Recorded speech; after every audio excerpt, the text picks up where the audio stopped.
Bismillahirrahmanirrahim. Alhamdulillahi rabbil alamin wassalatu wassalamu ala rasulina Muhammad wa ala alihi wa sahbihi ajma'in. Allahun e lartësuar lavdrojmë, çojmë salavat e selam e pejgamberit e tij Muhammedit sallallahu alaihi wasallam, familjes, shokëve dhe të gjithë atyre besimtarëve musliman që pasojnë rrugën e tij dhe udhëzohen me sunetin e tij deri në ditën e gjykimit. Të nderuar vëllezër, ngatresat, keqkuptimet janë pjesë e jetës. Dhe këto janë, s'po them natyrshme, po pavarësisht personit me to ballafaqohet secili njeri. Po çka është më e keqe, nganjëherë ato nuk ndalen vetëm nga stres apo keqkuptim. Ato kajherë mund me eskalu edhe në konflikt, edhe pa kuptuar njeriu, nashti mundet edhe me bë ndonjë veprim që të pa drejt edhe me konë zullumqar ndaj të tjerëve. Kjo për faktin se jo rrallëherë njeri udhëhiqet prej inatit, zilis, mlefit, e kështu që mundet nga njëherë mi te i kalu kufit edhe me ban dhe një veprim që nënkupton zullum edhe padrejsi ndaj tjetrit. Edhe ndoshta me pranu se cili mundet me qenë njeriu nga njëherë në ndonjë moment dobësie, mi hyp në qafë dikujt pa të drejtë.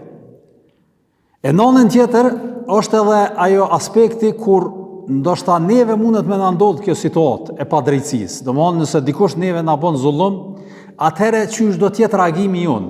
A do të jetë reagimi jon njëjtë me të njëjtën monedhë, çashtu çysh na u ka bë zullum edhe na me kthy, apo mundohemi me duru edhe me menaxhu veten tonë? Edhe kjo është një lloj dileme, edhe një lloj situate rrethane që faktikisht ballafaqohet njeriu në jetë. E ngjarja jonë e sodit pikërisht e trajton këtë rrethan edhe këtë situatë. Pra, do të flasim për një temë që ndoshta ndërlidhet me secilin prej neve, për arsye se ka të bëjë me marrëdhëniet ndërmjet njerëzve, për konfliktin, për fqinjet edhe rrethanat e ballafaqimit e të këtyre situatave edhe këtyre keqkuptimeve apo edhe konflikte. Nëse e lejojmë na udhëheq zemrimi, atëherë nuk ka dyshim që mujna edhe me te i kalu kufit. Prandaj pikërisht për këtë situatë edhe rrethan ka të bëjë edhe hadithi joni i radhës, për arsye se flet pra kur njeriu është në mes të padrejtësisë edhe kur vet ai është që duke bë padrejtësi. Pra edhe kur është në situata të hakmarrjes apo durimit. Pejgamberi sallallahu alaihi wasallam e ka menaxhu një situatë të tillë, apo e ka mësuar një sahabi me menaxhu veten në një situatë të tillë, prandaj edhe do ta shpjegojmë këtë ngjarje. Ngjarja ka të bëjë me rastin që ka ardhur një njeri te pejgamberi sallallahu alaihi wasallam, jo për me vetë për ndonjë çështje të fesë apo diçka, po një hall edhe një problem që i kishte në jetën e tij të përditshme. Pra, vrehi se ai ishte i lodhur, ishte e vrehi në fytyrën e tij që kishte një lloj zullumi që e ka mbi veten e tij, prandaj pa shku me bën ndonjë reagim apo me zgjedh këtë situatë dhe këtë rrethon, ka ardhur te pejgamberi sallallahu alajhi wasallam me kërku prej tij nasihat edhe këshill si me vepru në këtë situatë. Cila ka qenë pyetja, ka thonë: "O dërguar i Zotit,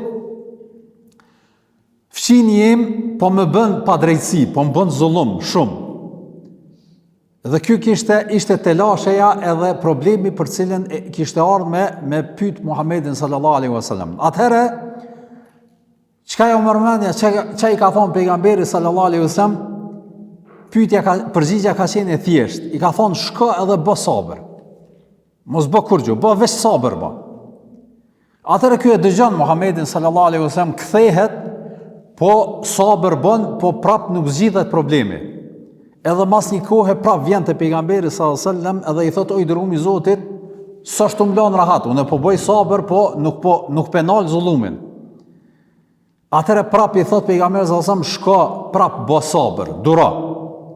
Edhe ky shkon çështu 3 herë. Herën e tretë kur vjen te pejgamberi sallallahu alaihi wasallam, atëre pejgamberi sallallahu e këshillon me një nasihat tjetër, thot, shko edhe nxirre pasurinë që e ki pe shtëpisë edhe dil pe shtëpisë, dil në rrugë. Edhe çka bën ky sahabia, kthehet në shtëpinë e tij, i merr ato plaçkat në atë kohë që i kanë pas edhe fillon mi nxjerr pe shtëpisë edhe mi qit në sokak, mi qit do thot në rrugë. Edhe njerëzit që ishin kalimtar që njehnin tash, jën bë marak çka u bë dhe kanë ardhur me pyet çka ka ndodhur, ku je tu shku, çka u bë me ty. Edhe ai u tregon, thot, nuk po m'len rahat kojshia, fqinje, edhe jom të dal. Edhe kur e dëgjojnë ata të cilët ishin prezent se çfarë po ndodh, edhe fillojnë me e mallku edhe me fol keq për këtë fshi që është zullumçar. Me një fjalë, qysh s'pelen rahat kojshin e tij, edhe e kanë mallku edhe kanë fol keq. Edhe këto fjalë i ka dëgju kojshia. Edhe kur i ka dëgju këto fjalë, çka ka bë? S'ka mujt. Aty do thot o kthjell edhe ka pa që është të bë zullum. Edhe e ka kuptu gabimin e vet. Edhe ka ardhur te ky që i ka qit senet jashtë edhe i ka thonë merri senet, shtini mrena, se pej sodit mu, pej me e kime konë rahat, s'ku me të ngucë mu. Edhe i ka ra pishmani edhe o zgjidh problemi. Pra, kjo ishte pra ngjarja e sodit në këtë hadith, që është vërtet, nuk është vetëm një histori që po e rrëfejmë apo po e shpjegojmë, po vërtet nëse lexojmë me kujdes, atëherë nxjerrim mësime që ndoshta nuk na duhen vetëm me kojshin gjithsesi, po në jetën tonë të përditshme kem nevojë shumë me pas parasysh këtë formë të menaxhimit të njeriut në situata dhe në rrethana kur i bëhet atij një zullum apo padrejtësi. Për arsye se shpeshherë kur e kuptojmë që po na bëhet padrejtësi, faktikisht ja legalizojmë vetë që me i marr situatën në dorë edhe kishe po e zgjedhim, po në fakt në vend që me zgjedh na çka po bëjmë. Pra, në vend që me menaxhu situatën edhe rrethanën, na e ushqejmë edhe ma shumë konfliktin edhe arrijnë në një situatë edhe ma të rrezikshme që fatkeqësisht mundet me eskalu në ngatërres edhe ndoshta edhe në vrasje që nuk është e panjohur për neve që të dëgjojmë se si rrethanë edhe situatë e një konflikti shumë thjesht në mes të dy kojshive me ardhur deri te vrasja.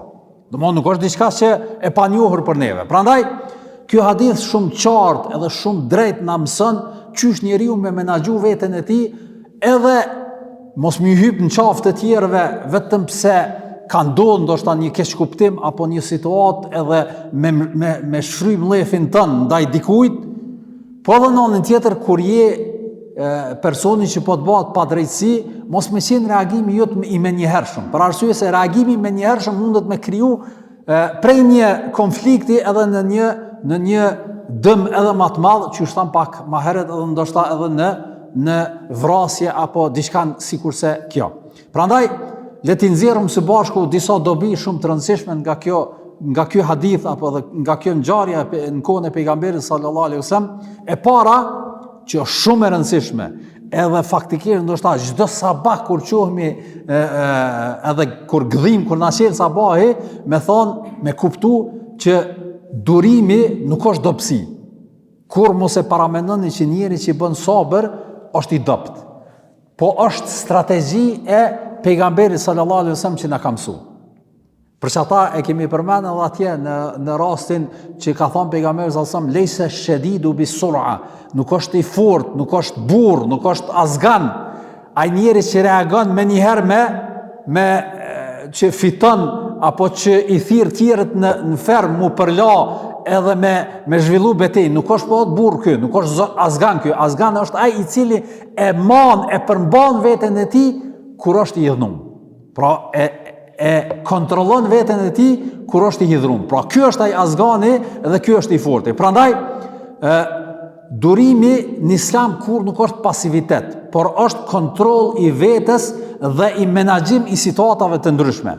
Sepse njeriu nganjëherë kur goditet nga një padrejtësi ashiqare, ja merr vetet domon drejtën edhe thotë qyre po m'bëhet padrejtësi edhe nuk kam drejt me reagu, edhe e bën një reagim ndoshta mundet me kon proporcional, po çaj reagim pastaj me sjell edhe një situatë edhe më të keqe edhe me ardh te eskalimi i jashtëzakonshëm i krejt një ngjarje që ndoshta nuk e ka merituar atë. Prandaj thash edhe pak më herët, shpeshherë ndoshta na fillojmë synimi jon, qëllimi jon është me nal zullumin që po na bëhet, edhe kur ballavaçohemi, pastaj eskalon situatin edhe e ushqejmë çat konflikt edhe më shumë që me u zhvillu edhe më bë edhe më e madhe. Prandaj na mëson kjo ngjarje na mëson që njeriu duhet me kontrollu veten, edhe nëse dikush për shembull kojshia apo dikush tjetër ta thot një fjalë tron, apo të ofendon, apo të bën edhe zullum ashiqare diçka, merre veten me kontroll, mos reago me njëherë, nale veten. Qetësau. Shiko të pushoj situata dhe rrethana për arsye se ka mundësi me pas ai mlef, me pas do thot një inati, me pas një zili, me pas do thot një tendencë, edhe ti e bën reagimin e caktuar edhe me u kriju pastaj konflikti edhe me dal situata prej kontrolli komplet. Prandaj kur durimi nuk është do thot dobësi, po është përparësi për atë njeri që din edhe mundohet me menaxhu veten e tij. Pastaj edhe thjesht me thonë një send që pajtohemi të gjithë, shumë konflikte që ndoshta i kena pa apo i kena përjetu, do të kishim përfundu mirë që nëse të kishim ba na ose ai që ka qenë konflikt, kish ba veç pak sabër. Edhe na këto e vrejmë edhe mujna me shiku njëtën tonë përgjithësi ato rrethanat që kena prezentu, apo edhe na jena kanë na akter pjesëmarrës, tjetërqysh kishim përfundu nëse veç pak e këshum fillu me qëtë durimin edhe me sabrin. Po fatkeqësisht nga njëherë na e bojmë që një konflikti i shtojmë ma shumë benzin për mu kollë edhe ma shumë, edhe eskalon edhe del për i kontrole edhe ndodh ajo që ka është edhe ma e keqja. Dobia e dytë që është e rëndësishme është që jo çdo problem zgjidhet me përballje edhe ballafaqim. Nga njëherë zgjidhja e problemit është edhe tërheqja taktike. Mos mu ballafaqu me njëherë. Për arsye se ndoshta ajo situatë, ajo rrethon eskalon, mirë po ti nëse tërhiqesh edhe bën do thot një strategji, po i them edhe njëherë tërheqje taktike, atëherë ajo mundet me sjell zgjidhje, për arsye se jo çdo konflikt meriton konfrontim. Jo çdo konflikt meriton mi dal do thot përpara. Po tërhequ. Let mendojnë njerëzit që je i dopt ose diçka tjetër, tërhequ për arsye se që aty është do thot suksesi i zgjidhjes së problemit. Pastaj kur pashoten sendet, situatat, rrethanat, menaxhohet gjendja edhe zgjidhen problemin. Për arsye se njerëzit mendojnë shpesh që guximi është do thot mu përball. Jo, guximi është që me ditë me menaxhu, me kontrollu veten kur është do thot situata e nxehtë edhe situata e vështirë. Për arsye se mençuri e mirëfillt nuk është vetëm haku, domthonë e drejta, qëllimi i mirë. Mençuri është edhe rruga që realizon do thot çat mirë. Që zgjidh çat punë. Që kjo domthonë është mençuri. Nuk është mençuri veç fundi ose caku ose qëllimi i zgjidhjes problemit, po mençuri është çfarë rrugë ti po zgjedh për me zgjidh një konflikt apo një problem në përgjithësi. Kjo këshilla nasihati, dobia e tretë është që kjo këshilla nasihati pejgamberit sallallahu alajhi wasallam që i ka thonë me dal, domthonë me tesha, pra një veprim që faktikisht edhe zullumçarin e ka kthjell. A peshe? Edhe ai e ka po që keqë puna, domthonë nuk është të vepru mirë. Prandaj vërtet i mençur është ai njeri që në një situatë të tillë arrin që zullumçarin me çupe gjumit. Arrin do të thotë që zullumçari me kuptu faktikisht që është të bë zullum. Për arsye se në shumicën e rrethanave njerëzit që janë të bë padrejtësinë, nga mlefi, inati, zilia, bën veprime të kësaj natyre, ai është në një situatë që nuk është i vetëdijshëm, nuk është të ditë që është të bë keq.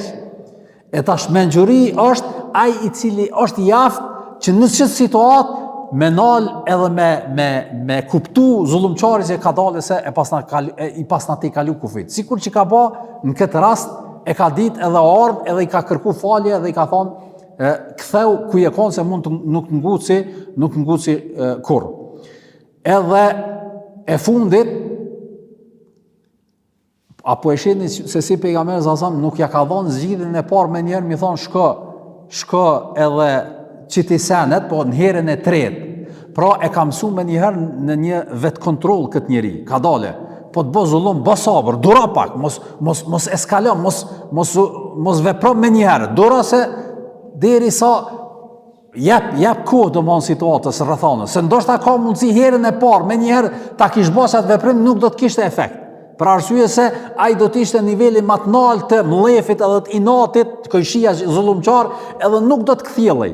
Po kur ka kalu një kohë edhe ka bëhet veprim, pastaj ka ardhur thot situata që ai me ndi gabimin e tij edhe me u tërheq nga kjo çka ka ndodhur. Prandaj vërtet këto veprime vëllezër të nderuar po e shohim që suksesi është që o ndërprej zullumi, o ndërprej pa kriju konflikt, pa kriju betej, pa kriju armisi, po o zgjidh problemi edhe që kjo është e rëndësishme që mu zgjidh problemi e jo me ndodh dikush që është fitues ndaj njëri tjetrit.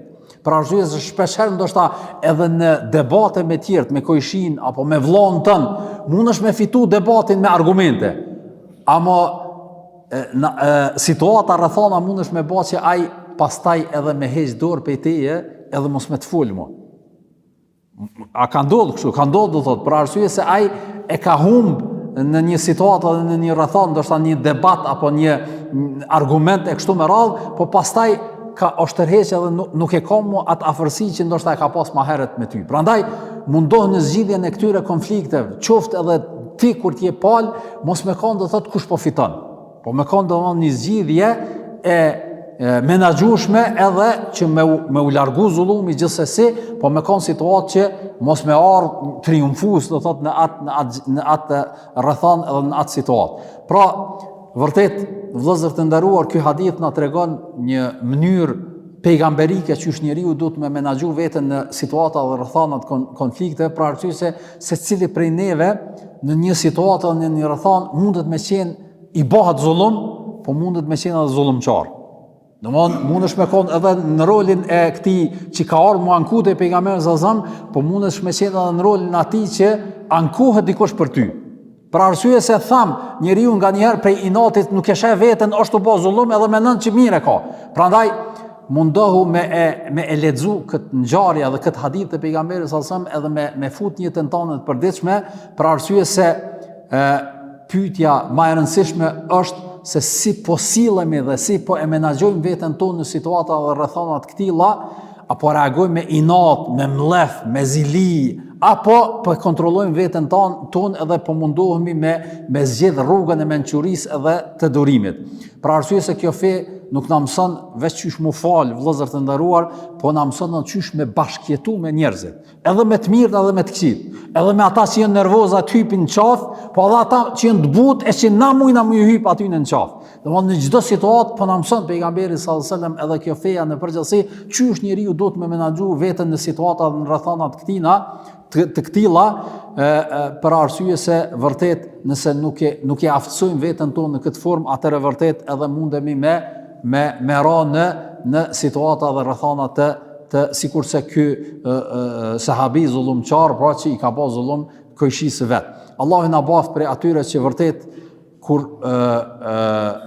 kur sprovohen, durojnë, e na bën prej atyre që vërtet kur e kena mundësinë me u hakmir, e stopojmë veten tonë edhe ju falim të tjerëve, Allahu i madhërisht na baft prej atyre që vërtet ndërtojmë paqe atëherë kur ka konflikte në mes njerëzve. Wa sallallahu ala nabina Muhammad wa ala alihi wa sahbihi ajma'in. Allahu ju shpërbleft.